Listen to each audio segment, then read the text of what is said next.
The Empire challenged humanity. And we smiled at their mistake. The stars disappeared first.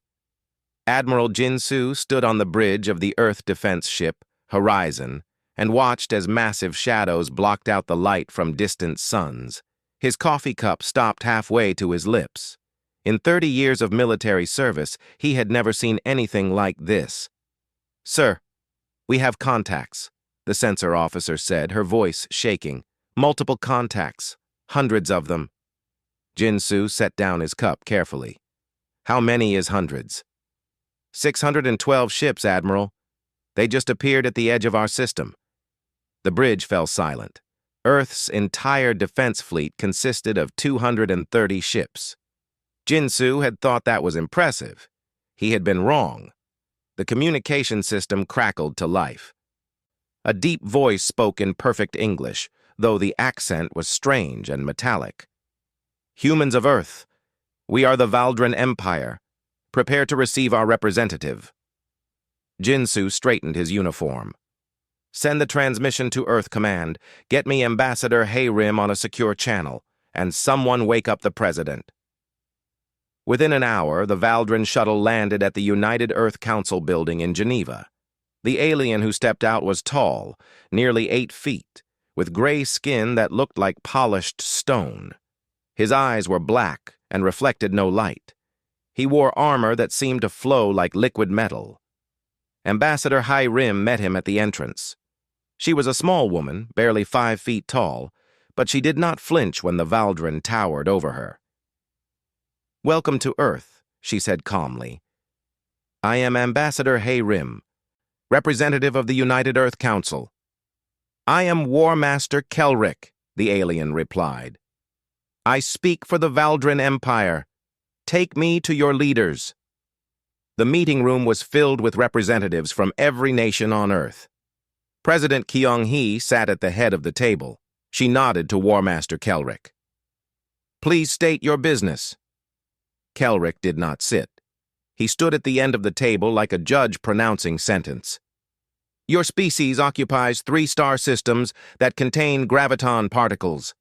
The Valdran Empire requires these resources.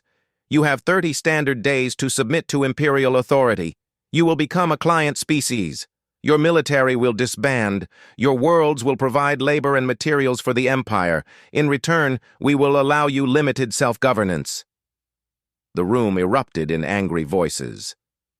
President Kyung-hee raised her hand for silence. "And if we refuse?" Kelrick's expression did not change. "Then we will cleanse your worlds and take what we need. This is not a negotiation. This is a courtesy. We have absorbed 47 species into the Empire, all submitted within the grace period. Resistance is pointless." Admiral Jinsu, attending the meeting via video link, leaned forward. "How many of those 47 species had a choice?" "All of them had the same choice you have now," Kelrick replied. "Survival or extinction. The strong survive. The weak perish. This is the law of the universe." Ambassador HFY stood. "We need time to discuss this among ourselves. You have 30 days. We will remain in orbit. When the time expires, you will signal your decision. Choose wisely." Kelrick turned and walked out without waiting for dismissal. After the Valdran shuttle departed, the council chamber remained silent for a long moment. Finally, President Kyung-hee spoke. "Options?" General Tae-min, head of the Earth Defense Forces, pulled up holographic displays. "Military assessment: we're outgunned and outnumbered. Our ships are older designs. Our weapons are less powerful. Our shields are weaker. In a direct engagement, we lose badly." "How badly?" the president asked. "Complete annihilation in less than 6 hours," General Tae-min said quietly. A council member from Brazil stood. "Then we have no choice. We must submit." "No."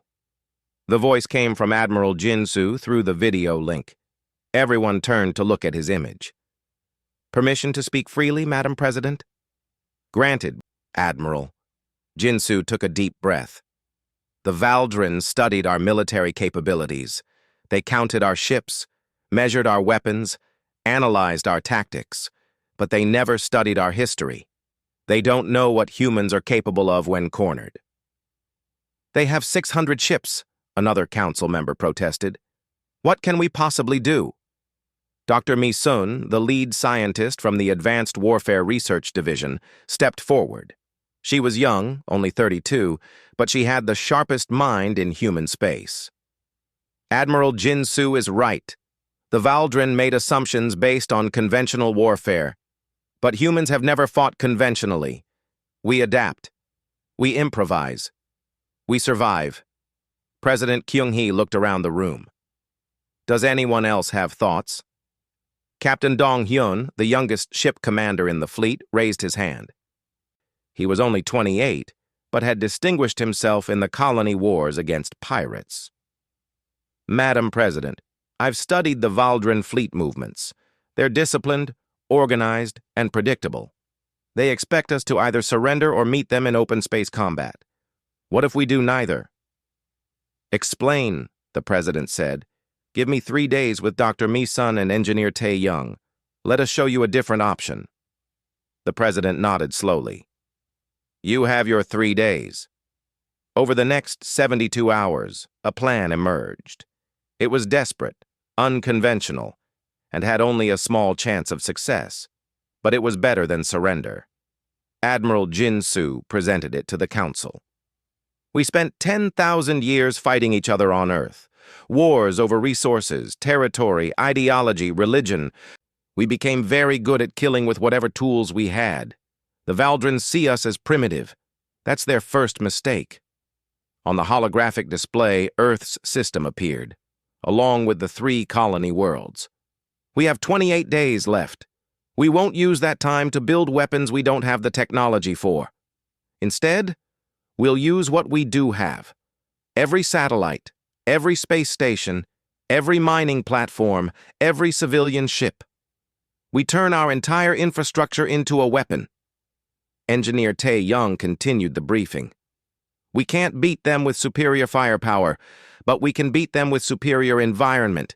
We create a battlefield that favors our smaller, more maneuverable ships. We turn our system into a maze that shreds their bigger vessels. Dr. Mi-sun added her piece. And we have one advantage they don't know about. For the past 5 years, we've been experimenting with graviton mining charges. They're crude, unstable, and short-range, but at close quarters they can crack a Valdrin hull. The council voted. The decision was not unanimous, but it was clear. Earth would not surrender. President Kyung-hee addressed the world that night. Her speech was broadcast on every channel, in every language. The Valdrin Empire believes we will submit out of fear. They believe we will choose slavery over death. They have calculated our military strength and found it wanting. But they miscalculated one thing. They forgot to calculate the human spirit.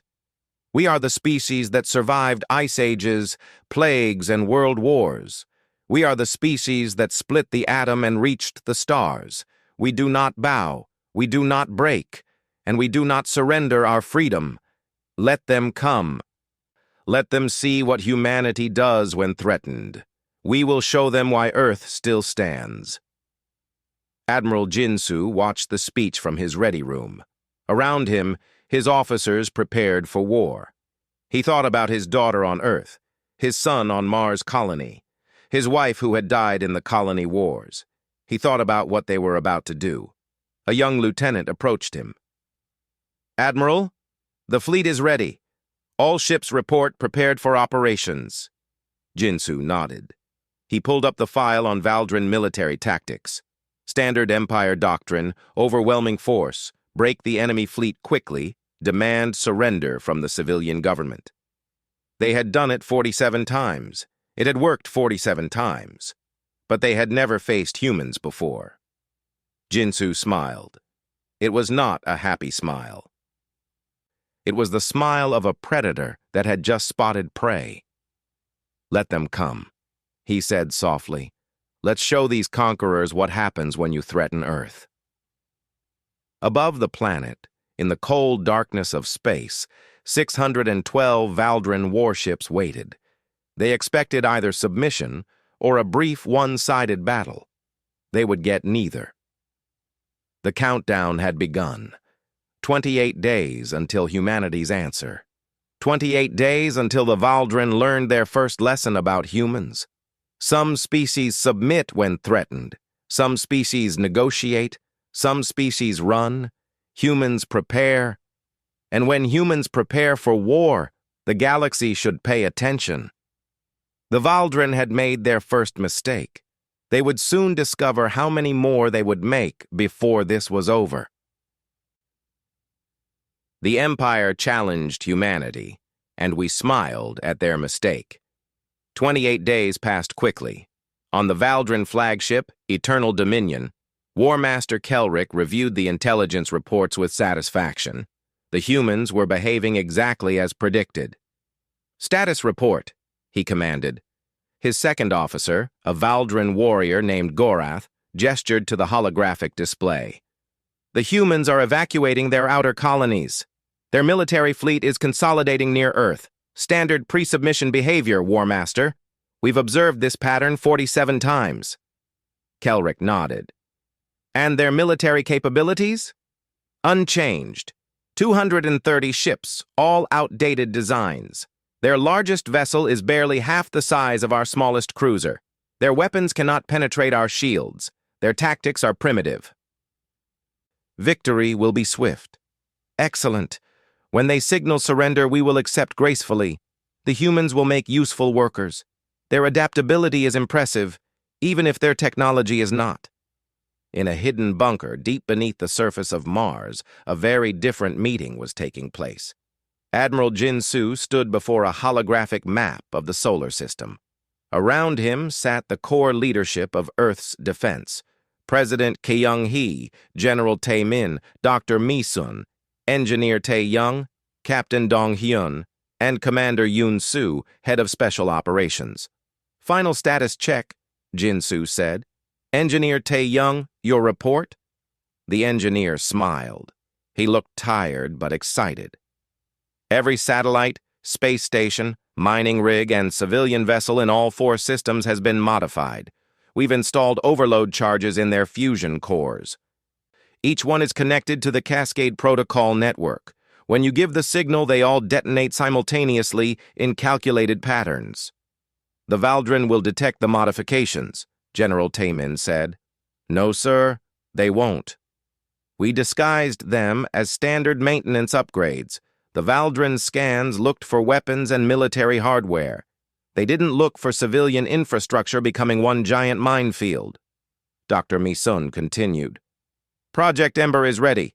We've distributed graviton charges to every combat vessel. They're unstable and dangerous, but they work. At close range, they can crack Valdren armor. The problem is getting close enough." "That's where I come in," Captain Dong-hyun said. He pulled up tactical simulations. "Our ships are smaller and faster. In open space, that's a disadvantage. But in a debris field created by Engineer Tae-young's detonations, it becomes an advantage. We can maneuver through wreckage that would shred their larger vessels. We've been training every pilot in debris field navigation for 4 weeks." Commander Yoon-soo spoke next. His voice was quiet but cold. "Special operations teams are in position. We have 60 insertion craft hidden in the asteroid belts between Mars and Jupiter. Each craft carries a 10-person team. When the fighting starts, we board their command ships and sabotage them from inside." "That's suicide," General Taemin said. "No," Yoon-soo replied. "It's asymmetric warfare. The Valdren expect space combat. They don't expect to be boarded. Their ships are designed to fight outward, not inward. We exploit that weakness." President Kyung-hee looked at each person in the room. "Can we win?" A long silence followed. Finally, Admiral Jinsu spoke. "No, Madam President, we cannot win, but we can survive. And if we survive, we win." "I don't understand," Dr. Mi-sun explained. "The Valdren Empire measures victory by conquest. They've conquered 47 species because those species fought the way the Valdren expected. They met them in open battle and lost. But humans measure victory differently. If Earth is still standing after this fight, if our people are still free, we've won." The Valdrin came here expecting either quick surrender or quick victory. We're going to give them neither.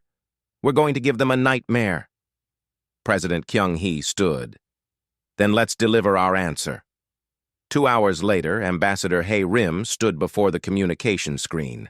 On the other side, War Master Kelrick waited in his command chamber. "You have reached the end of the grace period," he said.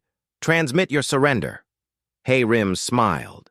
It was a cold smile that did not reach her eyes. "War Master Kelrick, humanity has prepared a response to your generous offer. We have written it in 47 different languages, one for each species you have conquered." She held up a document. On it was a single word in 47 scripts.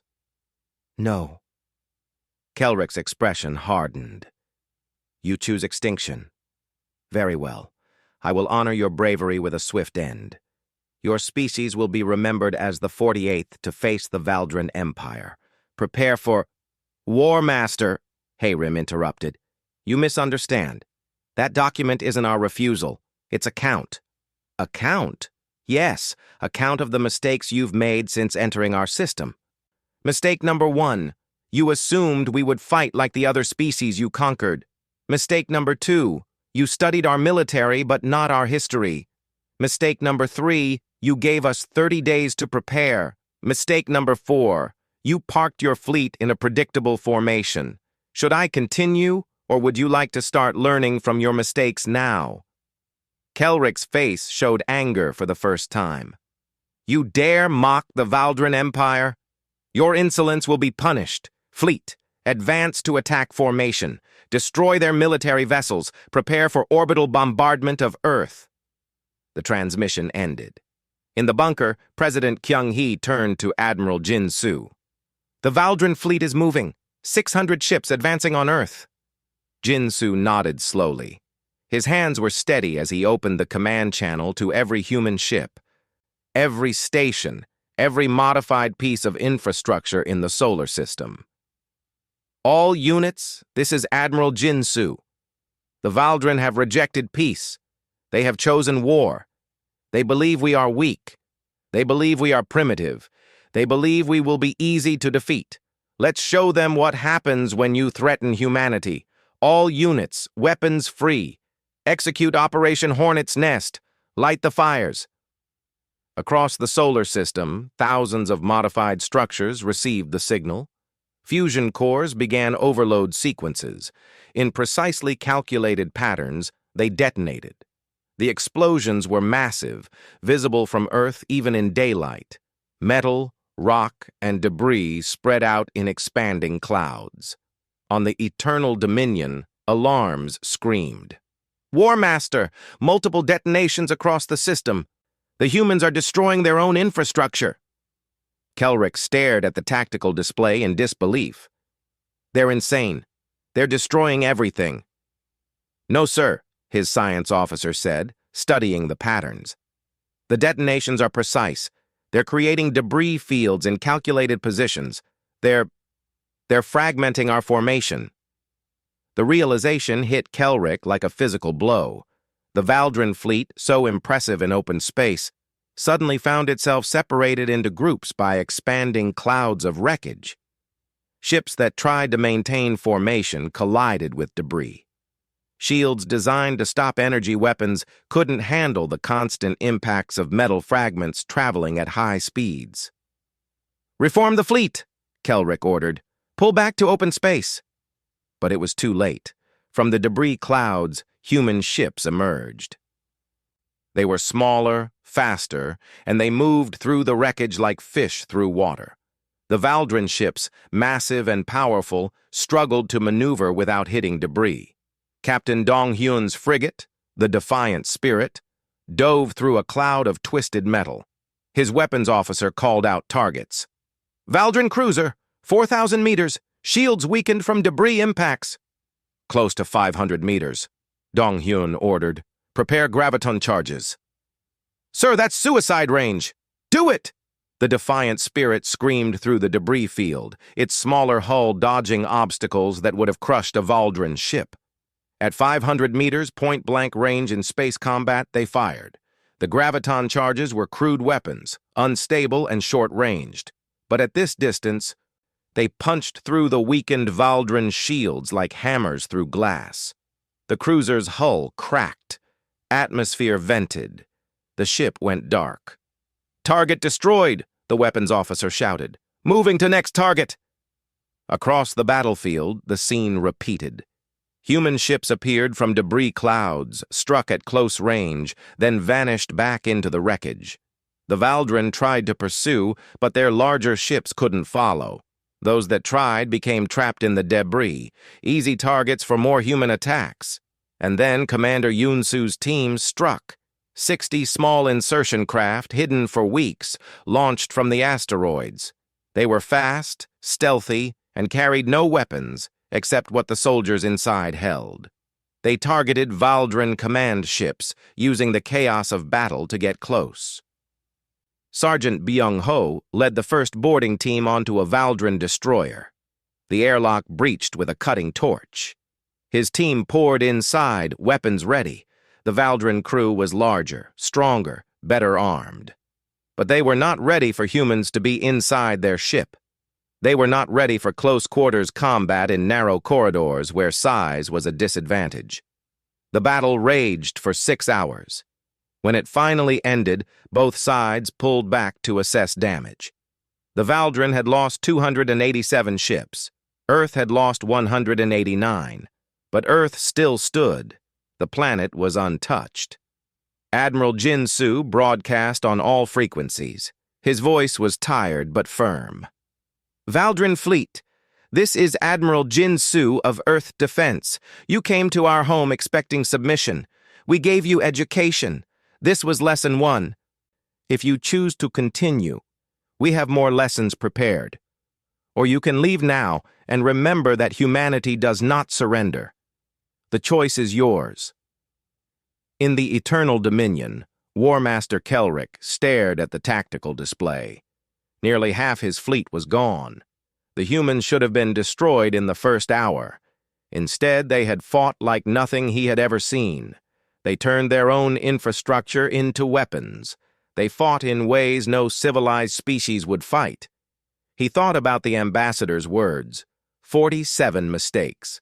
He was beginning to understand what she meant, and he realized with growing dread that the humans were just getting started. The Empire challenged humanity, and we smiled at their mistake.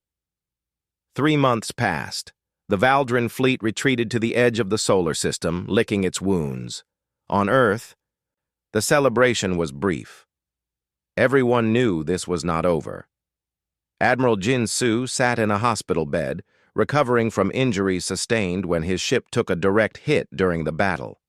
His left arm was in a medical brace. Dr. Mi-sun visited him daily, not just as his scientific advisor, but as his friend. "You should be proud," she said, checking his medical readouts. "We survived." Jin-Soo stared at the ceiling. "We lost 189 ships. That's 82% of our fleet. 37,000 people died under my command. I see their faces when I close my eyes. You saved 14 billion people on Earth and the colonies. Those 37,000 knew what they were fighting for." "Did they? I keep wondering if we made the right choice. Maybe we should have surrendered. Those people would still be alive." Dr. Mi-sun sat down beside his bed. "Admiral, do you know what the Valdren do with client species? I've been studying the intelligence we gathered from captured ships. Client species don't have limited self-governance. They're slaves, workers who mine resources until they die. The Valdren don't even learn their names. We would have ceased to be human. So yes, those 37,000 made the right choice. They died free." A knock on the door interrupted them. Ambassador Hai-Rim entered, followed by Captain Dong-hyun. The captain's face was grim.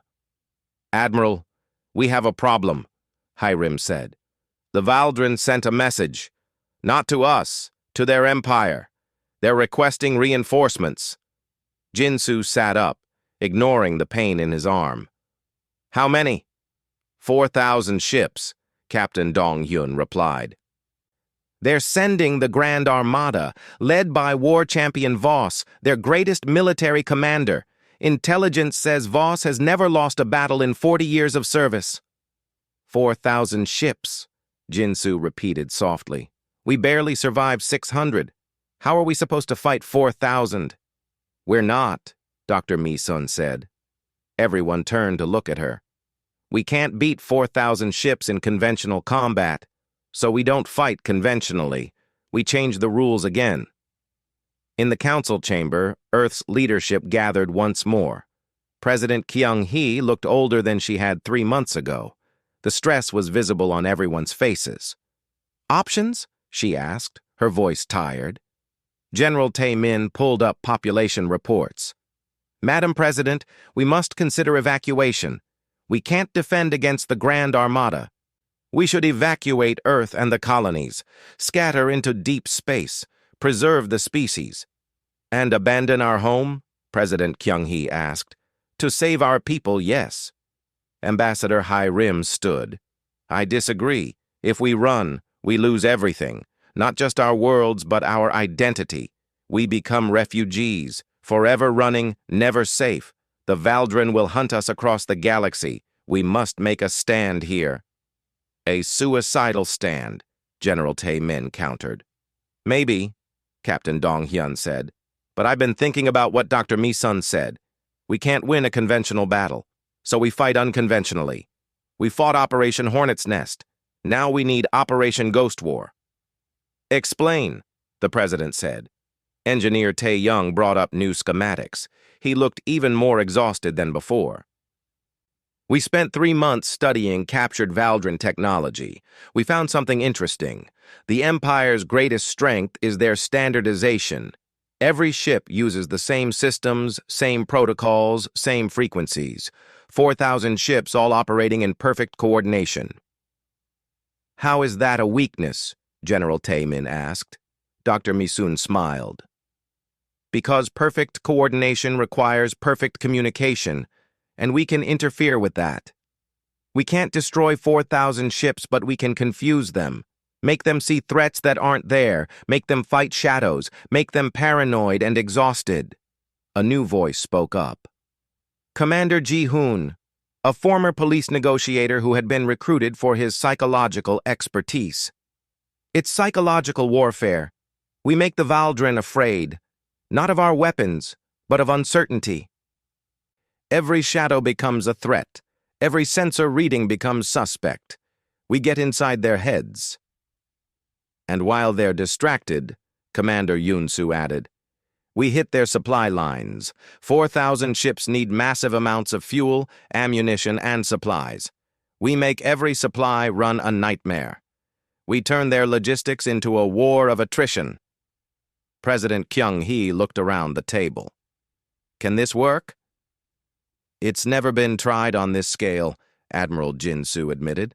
But then again, no species has ever fought the Valdren the way we have. Maybe that's our advantage. We keep doing things they don't expect. The decision was made.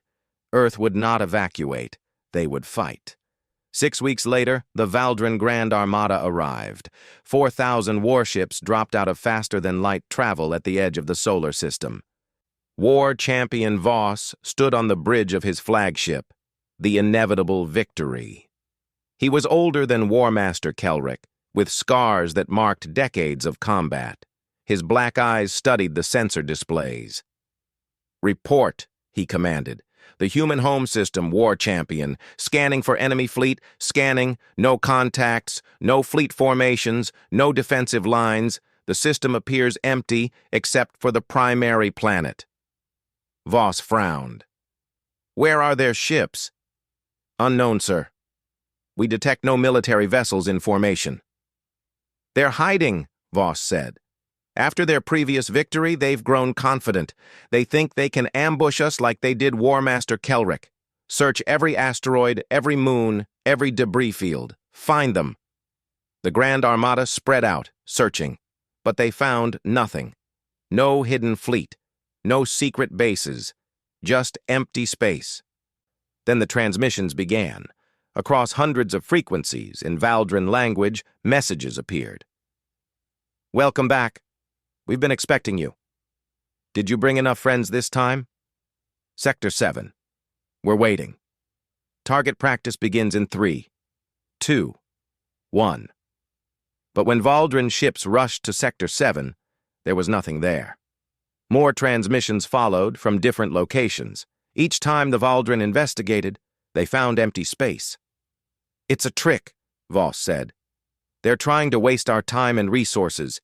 Ignore the transmissions. Focus on finding their actual fleet." But ignoring the transmissions was easier said than done. The messages continued. Taunts, threats, coordinates that led to nothing. After 3 days, Voss's officers were exhausted from chasing false leads. Then the real attacks began. Small human squadrons, 3 or 4 ships at a time, would appear from nowhere. They would strike a supply convoy, destroy it, and vanish before reinforcements could arrive. Valdrin ships that pursued disappeared into debris fields and never returned.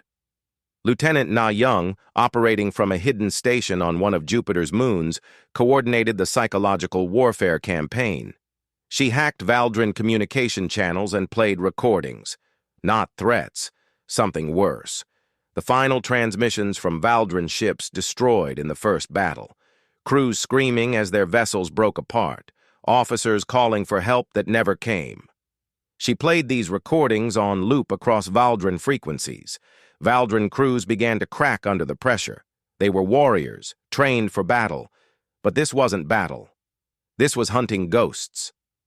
Every shadow on sensors could be an enemy. Every debris field could hide an ambush. They worked double shifts, triple shifts. Sleep deprivation set in, discipline broke down. Week 5 of the campaign.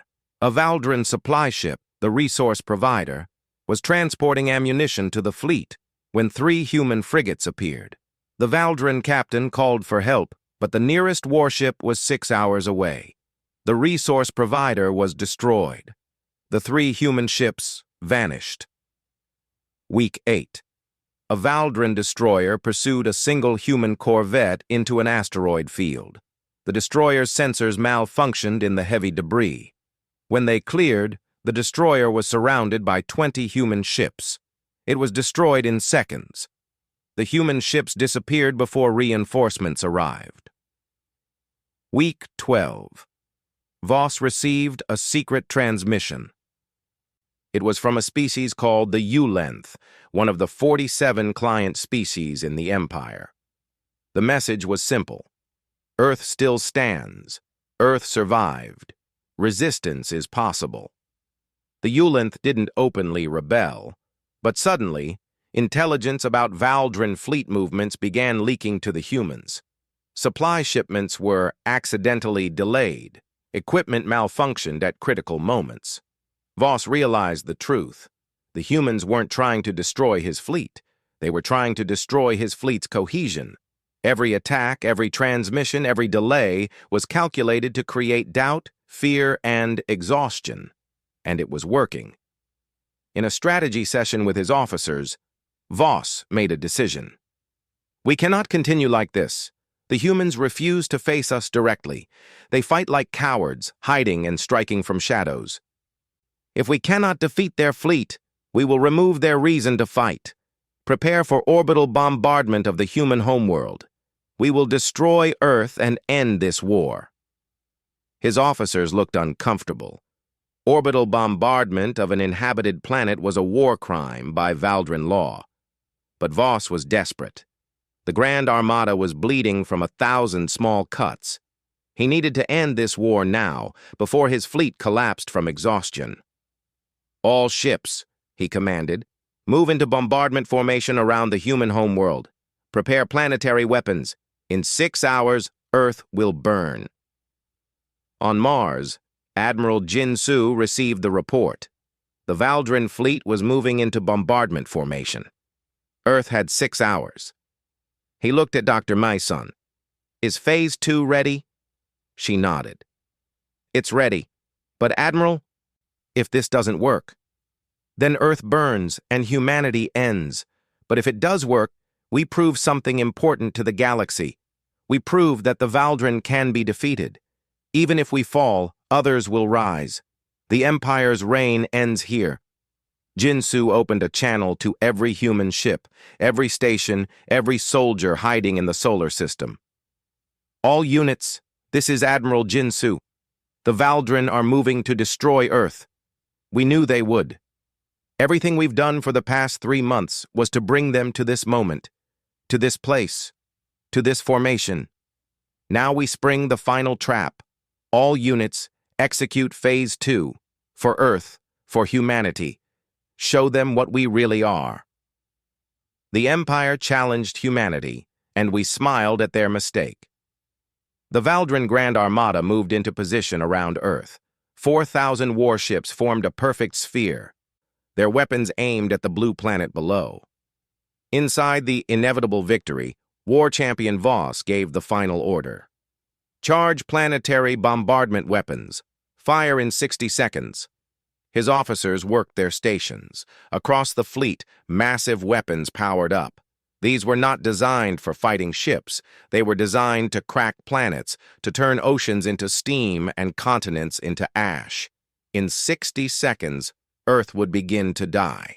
50 seconds. On Earth, billions of people looked up at the sky. They knew what was coming. Some prayed, some held their families, some simply watched, refusing to look away at the end. 40 seconds. Dr. Misun sat in the control center buried deep under the Himalayan mountains. Her hands moved across the holographic interface, entering the final codes. Beside her, Engineer Tae Young monitored power levels.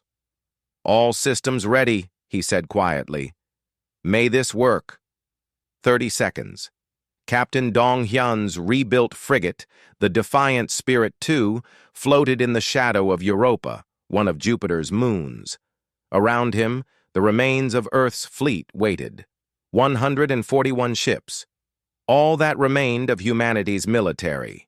Not nearly enough to fight 4,000 Valdren warships. But that wasn't the plan. 20 seconds. Ambassador Hayrim broadcast one final message to the Valdren fleet. "War Champion Voss, you have made a choice. You will destroy our homeworld because you cannot defeat us in battle. This makes you no different from any other coward in history. But know this, you may kill us, but you will never conquer us. And the galaxy will remember. 47 species will remember. You taught them that the Empire can be challenged. We taught them that the Empire can bleed. When we fall, others will rise. Your Empire's end begins today." 10 seconds. Voss's face showed no emotion. "Fire!" 4,000 ships released their weapons. Energy beams, missiles, plasma torpedoes, all designed to burn the surface of a planet. They streaked toward Earth. And then Phase 2 activated. Across the Valdren fleet, every ship's system suddenly went haywire. Screens flickered, controls locked, weapons powered down. The planetary bombardment died before reaching the atmosphere. Ships' computers began broadcasting errors in a cascading failure. "What's happening?" Voss shouted. His chief engineer stared at his display in horror. "It's our own system, sir.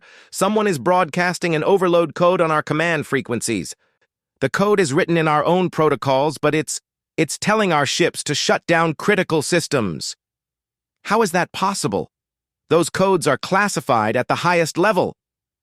"They must have extracted them from captured ships during their boarding actions," the engineer said.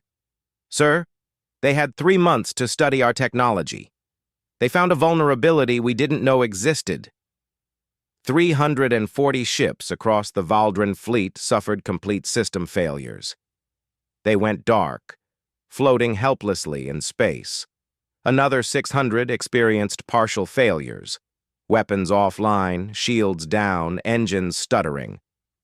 But the Valdren Empire did not conquer 47 species by being easy to defeat. War Champion Voss quickly assessed the situation. More than 3,000 ships were still fully operational. That was more than enough to complete the mission. "All ships not affected, continue bombardment. Destroy the human homeworld." But as the remaining Valdrin ships powered up their weapons again, the second part of Phase 2 began. Every abandoned structure in Earth's orbit, every satellite humanity had supposedly evacuated, every space station they had left behind, suddenly activated. But they didn't explode like in the first battle. Instead, they unfolded like metal flowers, revealing massive mirror arrays. Engineer Su Bin's voice came over the human communication network. Mirror arrays online. Targeting solution locked. Activating solar focus. The mirrors, thousands of them in perfect synchronization, caught the light from the sun and focused it. Not toward Earth, but toward the Valdrin fleet. Concentrated solar radiation, intense enough to melt steel, began washing over Valdrin ships. Valdrin shields were powerful. They could stop energy weapons, missiles, even graviton charges at medium range. But they were designed for combat, for short bursts of energy. They were not designed to withstand the continuous, overwhelming power of a star. Shields began to fail, hull plating heated to dangerous temperatures. Inside ships, cooling systems screamed warnings. The Valdrin tried to move out of the focused light, but the mirrors tracked them, adjusting constantly. "Shields at 40%, a Valdrin officer called out. "Hull temperature critical." Voss realized the trap. The humans had spent 3 months maneuvering the Valdrin fleet exactly where they wanted them, in a perfect sphere around Earth, grouped closely together. The ideal formation for planetary bombardment, and the worst possible formation for defense against focused solar radiation. "All ships, break formation! Move out of range of those mirrors!" The Grand Armada began to scatter. But they had been in tight formation. Ships collided trying to escape. More shields failed. Dozens of ships, their hulls superheated beyond tolerance, began to break apart. And then the human fleet struck. Captain Dong Hyun led the charge. 141 ships against 3,000. Impossible odds. But the Valdrin were in chaos, scattered, blinded by solar radiation, dealing with system failures and overheated hulls. The humans knew exactly where to hit. "All ships, target disabled vessels first," Dong Hyun ordered. "Graviton charges maximum power." "No mercy!" The human ships screamed through the confusion, their smaller size allowing them to navigate the chaotic battlefield. They targeted Valdrin ships that had suffered system failures or shield collapse. At point-blank range, they fired their graviton charges. Ship after ship exploded or went dark. Commander Yoon Su's Special Operations teams launched their second wave of boarding actions. This time, they targeted the command ships specifically. 60 teams, each with a single mission: capture or kill the ship's commander and sabotage communications. Sergeant Byung-ho's team breached the inevitable victory. They fought through corridors filled with Valdrin warriors. His team took heavy casualties, but they kept pushing forward. They had trained for this. Every human soldier had studied Valdrin ship layouts, memorized them, practiced boarding actions in simulations for 3 months. "Commander Yoon Su to all teams," the radio crackled. "Primary objective is War Champion Voss. He's on the flagship's command deck. All teams converge." Byung-ho checked his weapon. He had 4 soldiers left from his original team of 10. "You heard the commander, let's move." War Champion Voss stood in the command center of the inevitable victory, watching his perfect armada fall apart. 300 ships gone, 800 damaged. The humans were systematically destroying his fleet with weapons that shouldn't work, tactics that made no sense, and an audacity that defied all military logic. An alarm blared. "Intrusion alert! Human boarding teams on decks 7 through 15. They're heading for the command center." Voss drew his weapon. He was a war champion. Genetically enhanced, trained in combat for 40 years. He would not die cowering. "All warriors to the command center. We make our stand here." The doors to the command center exploded inward. Smoke filled the room. Through it, human soldiers advanced. They were smaller than Valdren warriors, wearing bulky armor and carrying primitive kinetic weapons, but they moved with precision, covering each other, advancing like a machine. Sergeant Byung-ho saw war champion Voss and raised his weapon, but he didn't fire. Not yet. "War champion Voss," Byung-ho said in Valdren language. "I am Sergeant Byung-ho of Earth Defense Forces. You are defeated. Surrender and you will be treated according to the laws of war." Voss laughed. It was a bitter sound. "Defeated? By primitives? Never." He raised his weapon. 3 human soldiers fired simultaneously. Voss's personal shield absorbed the first shots, but the concentrated fire overwhelmed it. He fell, wounded but alive. Commander Yun-Su entered the command center. He looked at the fallen war champion, then at the tactical display showing the chaos of the battle outside. "Sergeant, secure the prisoner. Someone broadcast surrender terms to the Valdren fleet." "Sir, they won't surrender. It's not in their culture." "Then we keep fighting until they learn. Humanity doesn't quit. Neither should they."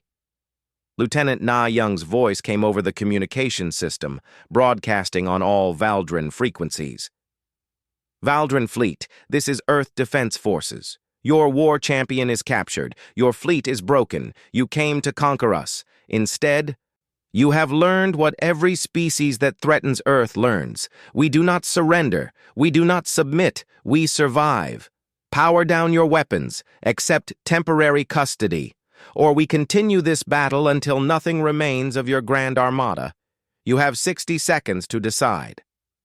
In ships across the battered Valdren fleet, commanders looked at each other. They had lost their war champion. They had lost over 1,000 ships. The humans, who should have been destroyed in the first hour, were still fighting, still killing, still refusing to die. One by one, Valdren ships powered down their weapons. The signal for surrender. The Battle of Earth was over. The Valdren Grand Armada, undefeated in 300 years, had fallen to a species they had considered primitive. 4,000 ships had entered the system. Less than 3,000 would leave, and those were battered and broken. On Earth, 14 billion people watched the sky as enemy ships went dark. Some cried. Some cheered. Most simply stood in stunned silence. They had survived.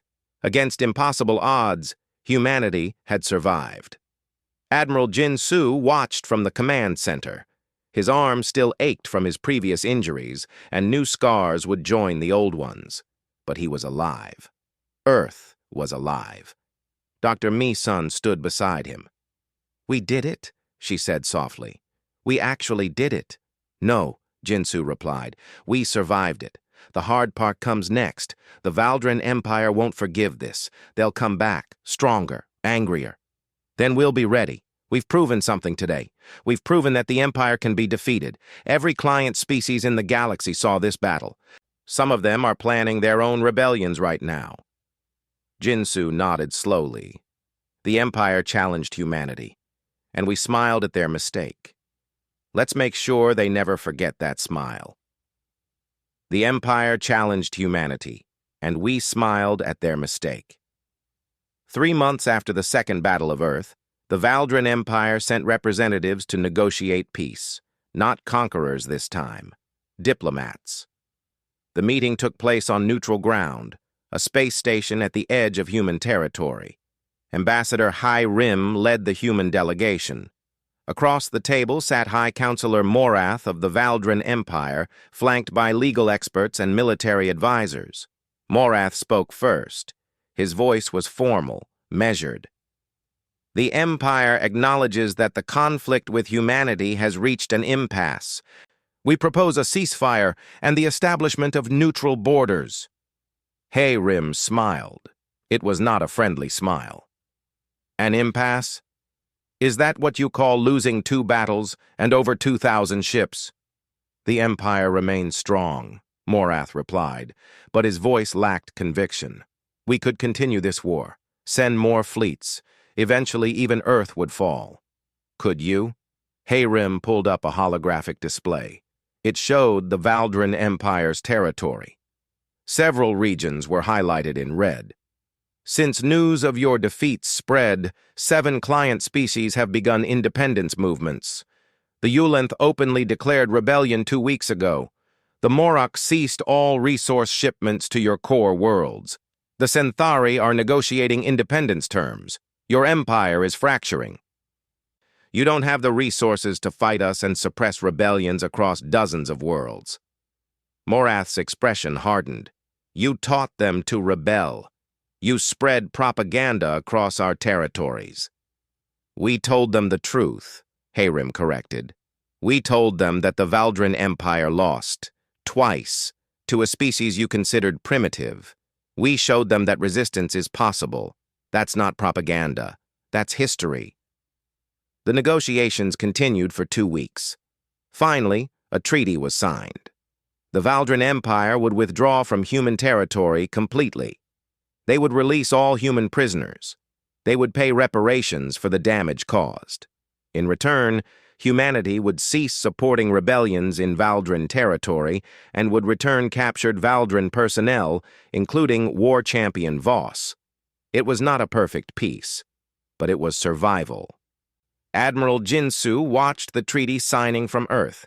He had retired from active service, his body carrying too many injuries to continue, but President Kyung-hee had appointed him as chief military advisor. He would spend the rest of his life preparing Earth's defenses for the next threat, because there would always be a next threat. Dr. Mi-sun entered his office with a data pad. She had been promoted to Director of Advanced Weapons Research. The new ship designs are ready for your review, Admiral. We incorporated everything we learned from captured Valdrin technology. Jinsu reviewed the plans. The ships were larger than the old designs, better armed, with shields that could actually withstand enemy fire. How many can we build? Production facilities on Mars and Europa are running at full capacity. We'll have 50 new ships operational within a year, 200 within 5 years. Not enough. If the Valdrin come back with 10,000 ships, they won't, Dr. Mi-sun interrupted gently. The Empire is collapsing. Our intelligence shows at least 15 species are planning independence.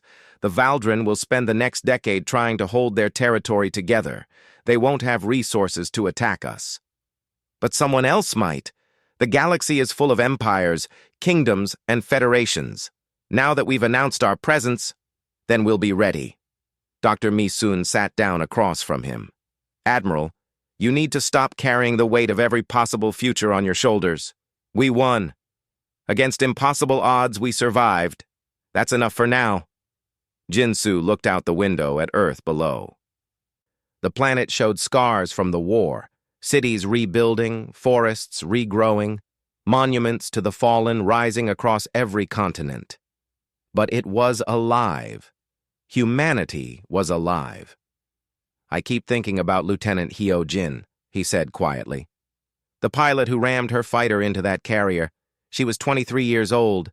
She had her whole life ahead of her. Now she's a name on a memorial wall. She died protecting her world, Dr. Mi-sun said. She died free. That matters. Does it? I sent 37,000 people to their deaths in the first battle, more in the second. What gives me the right to make those choices? Nothing gives you the right. You had the duty. There's a difference. Dr. Mi-sun stood. The memorial ceremony is in an hour. You should attend. The memorial stood in Geneva, outside the United Earth Council building. It was a massive wall of black stone, with 37,000 names from the first battle and another 22,000 from the second. 59,000 lives. Each name carved with precision, each life remembered. President Kyung-hee spoke to the crowd of thousands. We stand here today not to celebrate victory, but to honor sacrifice. These 59,000 people gave their lives so that 14 billion could survive. They faced an enemy that had conquered 47 species. They faced odds that no military academy would consider survivable. And they fought anyway. Not because they were fearless, but because they were human. She paused, looking at the names on the wall. The Valdrin Empire believed that strength conquers all. They were wrong. Our people proved that determination conquers strength. Adaptability conquers superiority. Unity conquers overwhelming force. These 59,000 taught the galaxy a lesson that will echo for centuries. Humanity does not surrender. After the ceremony, Admiral Jinsu stood alone before the memorial. He found Lieutenant Hyo Jin's name and placed his hand on the stone. "I'm sorry," he whispered. "I'm sorry I couldn't bring you home. But I promise you, what you fought for still stands. Earth still stands." A young officer approached him. Lieutenant Dae Jung, barely 25, wearing the uniform of the new Earth Defense Fleet. "Admiral Jinsu?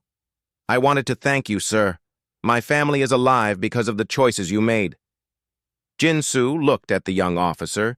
He saw echoes of all the soldiers who had died. "Don't thank me, Lieutenant. Thank them."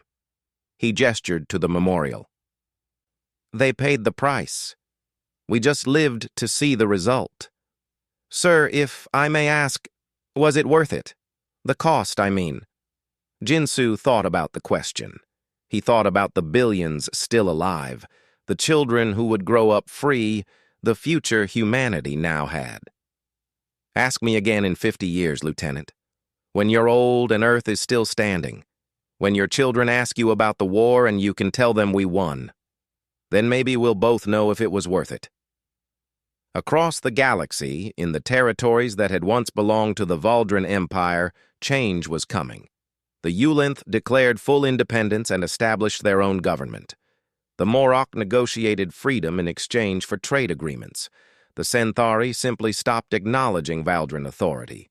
Within 5 years, the Valdrin Empire lost control of 23 species.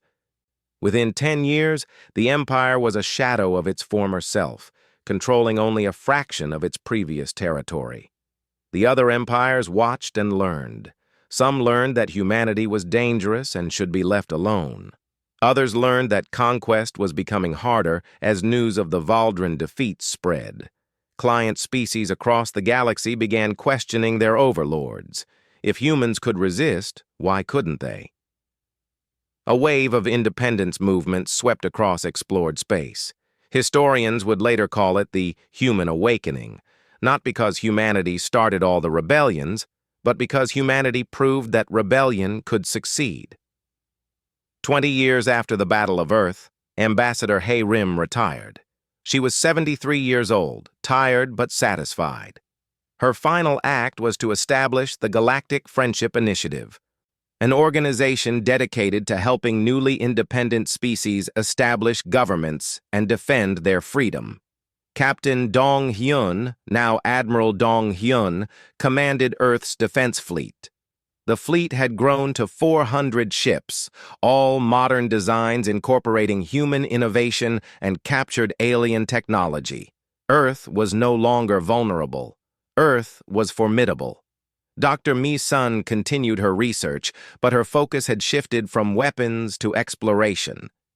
Humanity began reaching out to other species, not as conquerors but as partners.